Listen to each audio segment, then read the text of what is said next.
जय श्री कृष्णा। आप सबका अपने चैनल पुण्य धर्म में स्वागत है। हर साल जब होली आती है तो लोगों के मन में कई सवाल उठते हैं। होली क्यों मनाई जाती है? होलिका दहन क्यों किया जाता है? होली की कहानी क्या है? प्रहलाद कौन था और होलिका क्यों जल गई? ये सवाल केवल बच्चों के ही नहीं बल्कि बड़ों के मन में भी आते हैं। होली केवल रंगों का त्योहार नहीं, इसके पीछे एक सच्ची पौराणिक कथा है जिसे प्रहलाद और होलिका की कहानी कहा जाता है। इसी घटना के कारण हर साल होली से एक दिन पहले होलिका दहन किया जाता है। यह कहानी एक ऐसे राजा की है जो खुद को सबसे बड़ा मानने लगा था और एक ऐसे छोटे बालक की जिसने अपने विश्वास को किसी भी डर से बड़ा माना। उस राजा का नाम था हिरण्यकश्यप और उस बालक का नाम था प्रहलाद। इस कहानी की शुरुआत प्रहलाद के जन्म से भी पहले होती है। उस समय जब उसकी माता कयाधु अपने गर्भ में उसे धारण किए हुए थी। प्रहलाद की माता का नाम कयाधु था। वे हिरण्यकश्यप की पत्नी थी। जब हिरण्यकश्यप शक्ति प्राप्त करने के लिए तपस्या करने चला गया, इसी अवसर का लाभ उठाकर देवताओं ने असुरों पर आक्रमण कर दिया। देवताओं के राजा इंद्र ने सोचा कि यदि असुरों को कमजोर करना है तो उनके परिवार को भी अपने साथ ले जाना चाहिए। इसी कारण उन्होंने कयाधु को बंदी बना लिया। उस समय कयाधु गर्भवती थी और बहुत चिंतित थी क्योंकि उन्हें अपने पति या भविष्य के बारे में कुछ पता नहीं था। जब इंद्र उन्हें लेकर जा रहे थे तभी मार्ग में देवर्षि नारद मिले। उन्होंने इंद्र से पूछा कि वे एक गर्भवती स्त्री को इस तरह क्यों ले जा रहे हैं। इंद्र ने बताया कि वह असुर राजा की पत्नी है। यह सुनकर नारद ने कहा कि कयाधु निर्दोष है और उनके गर्भ में जो बालक है वह आगे चलकर भगवान विष्णु का महान भक्त बनेगा। नारद के वचन सुनकर इंद्र ने कयाधु को मुक्त कर दिया। इसके बाद नारद कयाधु को अपने आश्रम में ले आए। वहाँ का जीवन महल से बिल्कुल अलग था। आश्रम में प्रतिदिन भगवान विष्णु की कथाएं सुनाई जाती थी। कयाधु भी वहीं बैठकर उन कथाओं को ध्यान से सुनती थी। उन्हें यह नहीं पता था कि उनके गर्भ में पल रहा बालक भी उन बातों को सुन रहा है। समय आने पर कयाधु ने एक पुत्र को जन्म दिया। उसी बालक का नाम रखा गया प्रहलाद। प्रहलाद का जन्म राजमहल में हुआ था जहाँ चारों ओर वैभव, शक्ति और असुर परंपराओं का प्रभाव था। लेकिन बचपन से ही उनके स्वभाव में कुछ अलग दिखाई देता था। जहाँ अन्य बालक खिलौनों, खेल और शरारतों में लगे रहते थे, वहीं प्रहलाद कई बार चुपचाप बैठ जाता और धीरे धीरे नारायण नाम का उच्चारण करता। यह किसी के सिखाने से नहीं हुआ था, यह उसके भीतर से स्वाभाविक रूप से निकलता था। कभी वह महल के आंगन में खेलते खेलते अचानक रुक जाता, आंखें बंद कर लेता और अपने छोटे छोटे हाथ जोड़ लेता। पास खड़ी दासियां उसे देखती और आपस में धीमे स्वर में बात करती। राजकुमार का यह व्यवहार अन्य बच्चों जैसा नहीं था। कयाधु यह सब ध्यान से देखती थी। एक माँ होने के नाते अपने पुत्र के हर छोटे बदलाव को महसूस करती थी। उन्हें नारद मुनि का आश्रम याद आने लगा जहाँ उन्होंने भगवान विष्णु की कथाएं सुनी थी। अब उन्हें समझ आने लगा था कि वही बातें उनके पुत्र के मन में गहराई से बस चुकी है। लेकिन इस समझ के साथ उनके मन में एक डर भी था। वे जानती थी कि हिरण्यकश्यप भगवान विष्णु को अपना शत्रु मानते हैं। उन्होंने कई बार प्रहलाद को अपने पास बुलाकर धीरे से कहा, पुत्र, अपने पिता के सामने इन बातों का उल्लेख मत करना। प्रहलाद उनकी बात सुनता, लेकिन उसके चेहरे पर वही शांत भाव बना रहता। वह विरोध नहीं करता, लेकिन अपनी भक्ति भी नहीं छोड़ता। समय बीता और प्रहलाद को शिक्षा के लिए गुरुकुल भेजा गया। वहां उसे असुरों की परंपरा, राजनीति और राज्य के नियम सिखाए जाने लगे। गुरु उसे वही ज्ञान देना चाहते थे जो एक असुर राजकुमार के लिए आवश्यक समझा जाता था। एक दिन गुरु ने उससे पूछा, प्रहलाद, तुम्हारे अनुसार सबसे बड़ा कौन है? प्रहलाद ने बिना सोचे उत्तर दिया, भगवान विष्णु ही सबसे बड़े हैं, वही सबकी रक्षा करते हैं। गुरु कुछ क्षण के लिए चुप रह गए। उन्हें यह उत्तर अप्रत्याशित लगा। उन्होंने सोचा यह केवल एक बार की बात होगी, लेकिन जब भी प्रहलाद से यही प्रश्न पूछा जाता, उसका उत्तर वही रहता। धीरे धीरे यह बात गुरुकुल से निकलकर महल तक पहुंच गई। जब हिरण्यकश्यप ने यह सुना तो पहले उसे विश्वास नहीं हुआ। उसने सोचा यह केवल अफवाह हो सकती है, लेकिन जब यह बात बार बार सुनने को मिली, तब उसने स्वयं प्रहलाद को दरबार में बुलाने का निर्णय लिया। उसे यह जानना था कि उसका अपना पुत्र उसके आदेश के विरुद्ध कैसे जा सकता है।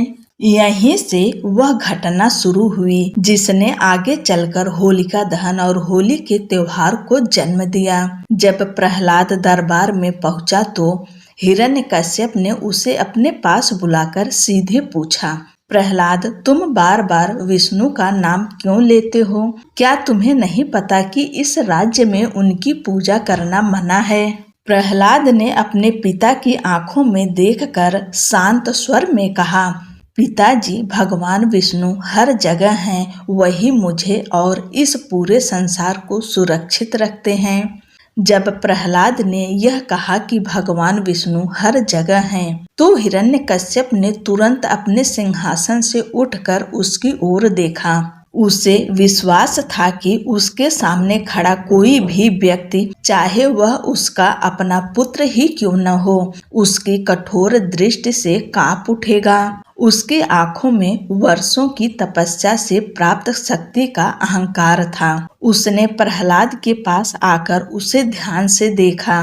शायद वह उसके चेहरे पर डर की कोई झलक देखना चाहता था, लेकिन प्रहलाद स्थिर खड़ा रहा। उसकी आंखें झुकी हुई नहीं थीं, न ही उनमें चुनौती थी। उनमें केवल एक गहरी शांति थी, जैसे वह अपने पिता के क्रोध को नहीं बल्कि किसी और उपस्थिति को महसूस कर रहा हो। उसके छोटे से चेहरे पर न घबराहट थी, न ही अपने उत्तर पर कोई पछतावा। वह वैसे ही खड़ा था जैसे कोई बालक अपने सबसे स्वाभाविक सत्य को कहने के बाद खड़ा रहता है।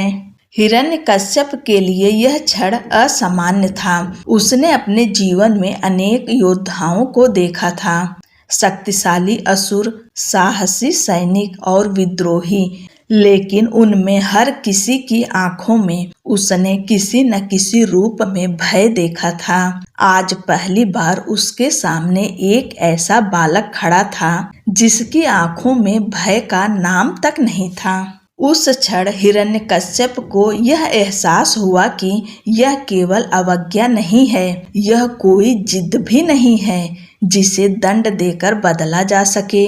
उसके सामने खड़ा उसका अपना पुत्र किसी बाहरी शक्ति के भरोसे नहीं बल्कि अपने भीतर की भक्ति के सहारे खड़ा था। यह बात उसे और अधिक असहज करने लगी। उसने कठोर स्वर में फिर पूछा, क्या तुम्हें अपने प्राणों का भय नहीं है? प्रहलाद ने शांत स्वर में उत्तर दिया, जिसकी रक्षा स्वयं भगवान करते हैं, उसे किसी से भय नहीं होता। यह सुनकर हिरण्यकश्यप के भीतर क्रोध और बेचैनी दोनों एक साथ जाग उठे। उसे लगा कि यदि अभी प्रहलाद को नहीं रोका गया तो उसकी यह भक्ति उसके पूरे राज्य के लिए एक उदाहरण बन जाएगी। उसी क्षण उसके मन में यह निश्चय और दृढ़ हो गया कि अब वह किसी भी प्रकार से प्रहलाद को विष्णु की भक्ति से दूर करेगा और यहीं से उस घटना की शुरुआत हुई जिसे आज लोग होलिका दहन की कहानी के रूप में जानते हैं। हिरण्यकश्यप उस दिन दरबार के बाद लंबे समय तक चुप बैठा रहा। उसके मन में बार बार प्रहलाद का चेहरा आ रहा था। वही शांत आंखें जिनमें डर का नाम तक नहीं था। उसे यह समझ नहीं आ रहा था कि एक छोटा बालक उसके क्रोध से क्यों नहीं डर रहा। इसी सोच के बीच उसे अपनी बहन होलिका की याद आई। होलिका जिसे अग्नि से सुरक्षा का वरदान प्राप्त था। उसे याद आया कि होलिका कभी भी अग्नि से नहीं डरती थी। जहाँ दूसरे लोग दूरी बनाकर खड़े रहते, वहाँ वह निश्चिंत खड़ी रहती थी। उसे अपने वरदान पर पूरा विश्वास था। हिरण्यकश्यप के मन में तुरंत एक विचार आया। उसे लगा यदि कोई प्रहलाद के इस विश्वास को तोड़ सकता है तो वह होलिका ही है। उसने बिना देर किए अपने सेवक को बुलाया और कहा, होलिका को तुरंत दरबार में बुलाया जाए।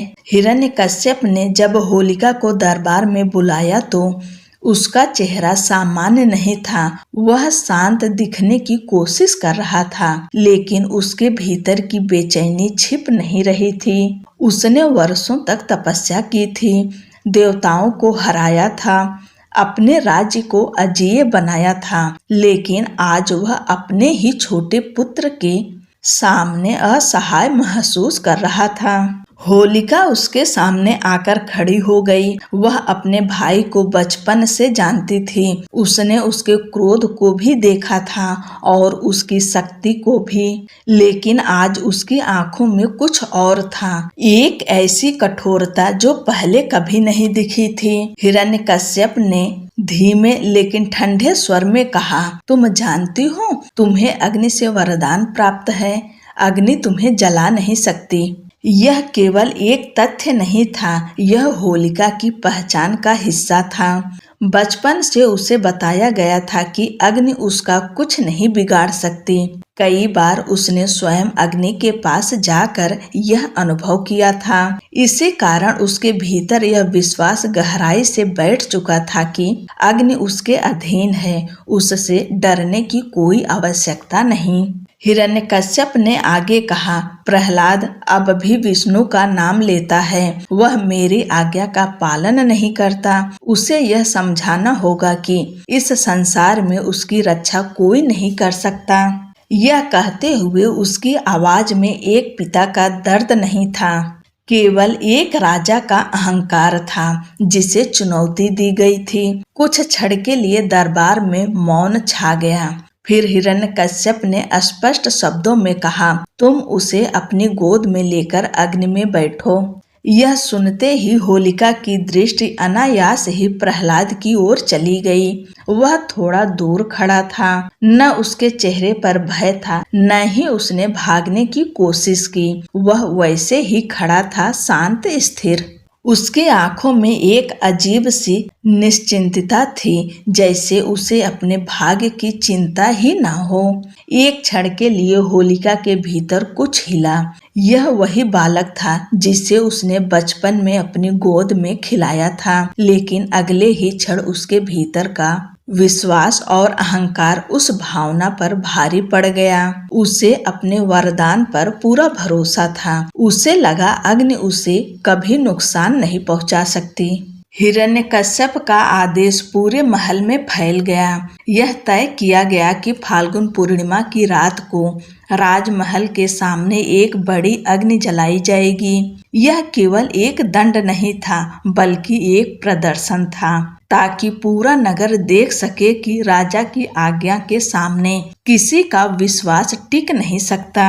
होलिका ने इस निर्णय का विरोध नहीं किया। उसे अपने वरदान पर पूरा भरोसा था। उसे लगता था कि अग्नि उसे छू भी नहीं सकेगी। उसके लिए यह एक ऐसा कार्य था जिसमें उसे अपने भाई की आज्ञा भी निभानी थी और अपने वरदान की शक्ति भी दिखानी थी।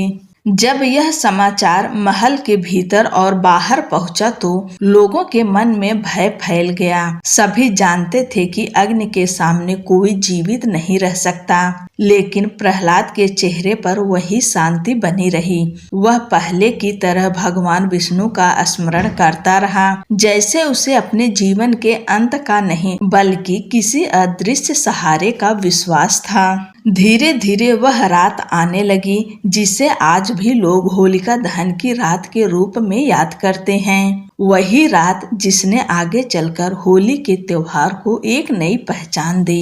फाल्गुन पूर्णिमा की वह रात आ गई। राजमहल के सामने लकड़ियों का एक बड़ा ढेर तैयार किया गया था। नगर के लोग दूर खड़े होकर यह सब देख रहे थे, लेकिन कोई आगे आने का साहस नहीं कर रहा था। सबकी नजरें केवल एक ही दिशा में थी। होलिका आगे बढ़ी और प्रहलाद के पास आकर खड़ी हो गई। उसने नीचे झुककर उसे अपनी गोद में उठा लिया। प्रहलाद ने उसकी ओर देखा, लेकिन उसके चेहरे पर न घबराहट थी न ही कोई प्रश्न।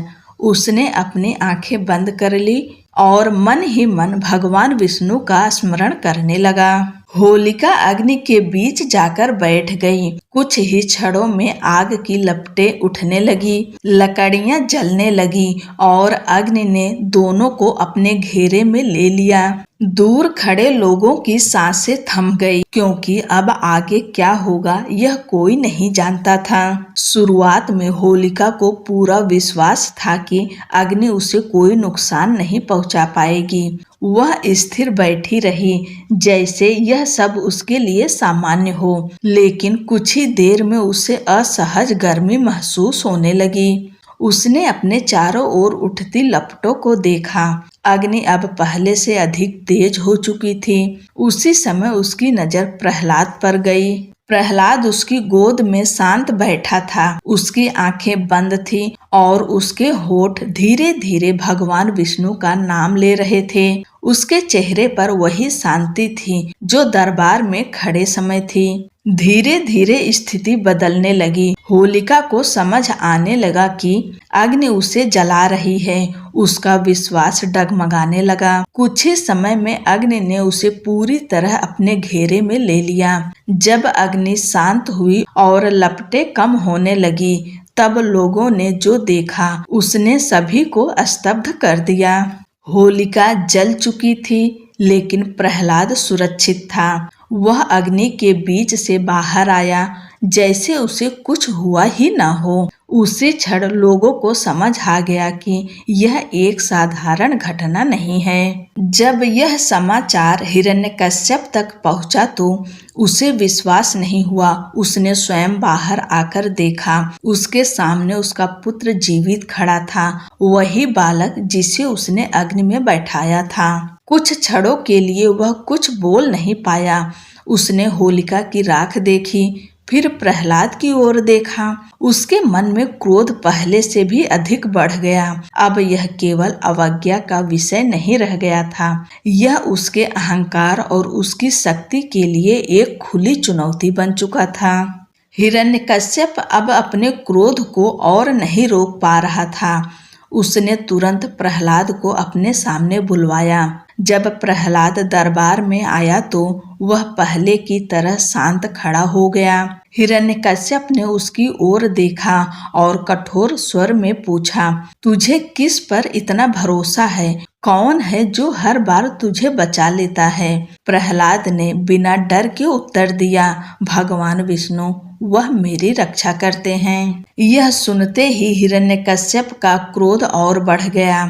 उसने दरबार के बीच खड़े एक विशाल खंभे की ओर इशारा करते हुए व्यंग से पूछा, क्या तेरा विष्णु इस खंभे में भी है? प्रहलाद ने उसी शांति से उत्तर दिया, हाँ, भगवान हर जगह हैं। यह उत्तर सुनते ही हिरण्यकश्यप ने क्रोध में आकर अपनी गदा उठाई और पूरी शक्ति से उस खंभे पर प्रहार किया। जैसे ही प्रहार किया, खंभे के भीतर से एक भयानक गर्जना की आवाज गूंज उठी।